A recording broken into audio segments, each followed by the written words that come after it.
Introduction to the poet. William Butler Yeats, W.B. Yeats, was a famous Irish poet.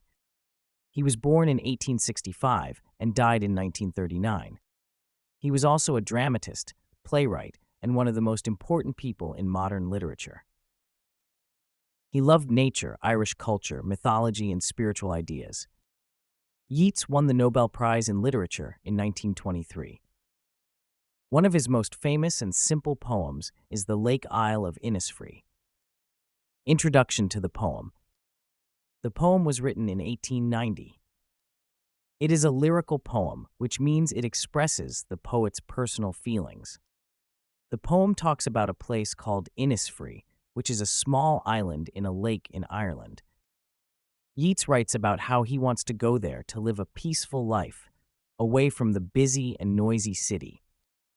The poem is about peace and calmness in nature, desire to escape modern life, the beauty of nature, and the deep connection between humans and the natural world. Short summary of the poem. In this poem, the speaker, probably Yeats himself, says that he wants to go to a small island called Innisfree. He wants to build a small cabin there and live simply, growing his own food and enjoying the quiet and peace of nature. He imagines the sounds of the bees, the singing of birds, the calm of the lake, and the soft light of the morning and evening. Even though he is standing in a city with cars and people around him, in his heart, he always hears the peaceful sound of the lake water. So the poem is about a deep wish for peace and natural beauty, which stays inside the speaker's mind all the time. Line-by-line explanation in simple English. I will arise and go now, and go to Innisfree, and a small cabin build there, of clay and wattles made. 9 bean rows will I have there, a hive for the honey bee, and live alone in the bee-loud glade. Meaning in easy words. The speaker says he will stand up and go to a place called Innisfree. He will build a small house made from simple things like clay and wattles, woven sticks. He wants to plant 9 rows of beans and keep a honeybee hive. He wants to live alone, but not lonely. The place will be full of the sound of bees, which will make it lively and beautiful. This stanza shows that the speaker wants a simple life, close to nature, where he grows his own food and enjoys peace.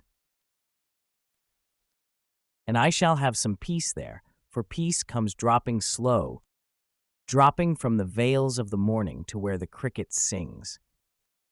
There midnight's all a glimmer, and noon a purple glow, and evening full of the linnet's wings. Meaning in easy words. The speaker says that at Innisfree he will find peace, and that peace will come slowly and gently, like morning dew. He imagines the soft sounds of crickets and how beautiful the midnight is, shining with stars. The noon midday will have a purple glow, showing how beautiful the sunlight and shadows look on the island. In the evening, he will hear the wings of linnets, a type of bird, which adds to the peaceful and natural beauty of the place. This stanza is full of beautiful natural images. It shows that peace is not just in silence, but also in the soft sounds and lights of nature. I will arise and go now, for always night and day. I hear lake water lapping with low sounds by the shore, while I stand on the roadway or on the pavement's gray. I hear it in the deep heart's core. Meaning in easy words. The speaker repeats that he will get up and go to Innisfree. He says that all the time, day and night, he hears the gentle sound of lake water touching the land. Even though he is now in a city, standing on the road or gray pavement, the memory and sound of Innisfree stays in his heart. This means he is not truly happy in the city. He dreams of peace and nature, and that dream stays in his inner soul. This stanza shows how much the speaker misses nature, even when he is surrounded by modern city life. Main themes of the poem. 1. Nature, city life. Yeats compares the calm and peaceful life in nature with the noisy and busy city life. Nature gives inner peace, but the city brings stress and noise. 2. Peace and escape. The speaker wants to escape from the modern world and go to a place where he can find peace and silence. This is something many people feel, the need to take a break and be close to nature. 3. Imagination and memory. Even though the speaker is in the city, he can still imagine Innisfree and hear the lake water in his heart. This shows the power of memory and imagination to bring comfort. 4. Simplicity. The speaker doesn't want a rich or luxurious life. He just wants a small cabin, some beans, and honey. The poem teaches that simple things can bring true happiness. Poetic devices used in the poem. 1. Alliteration. Repetition of similar sounds. Be loud glade. Lake waterlapping. 2. Imagery. Yeats uses strong pictures through words. Midnight's all a glimmer.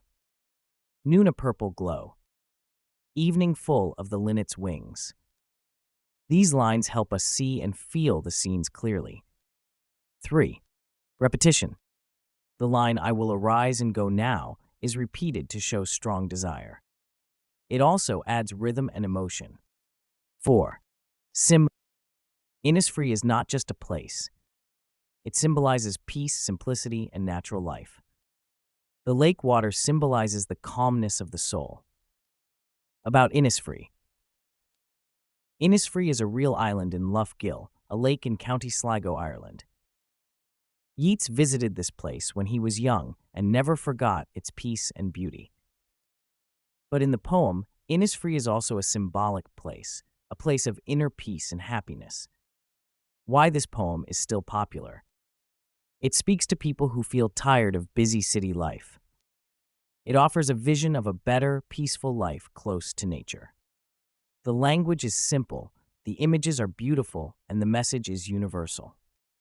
Moral and message of the poem. Nature is peaceful and healing. Simple living is better than running after money or fame. Sometimes we need to pause, go back to our roots, and find peace within ourselves. Even if we can't go to a quiet place physically, we can still carry peace in our hearts. Conclusion. The Lake Isle of Innisfree is a short poem, but it has a deep meaning. B. Yeats shares his deep desire to live peacefully in nature. He shows that even when we live in a modern, noisy world, we can still dream of a better life. This dream can give us hope and comfort. The poem reminds us to slow down, appreciate nature, and listen to our inner voice. True peace does not come from outside, but from within our deep heart's core.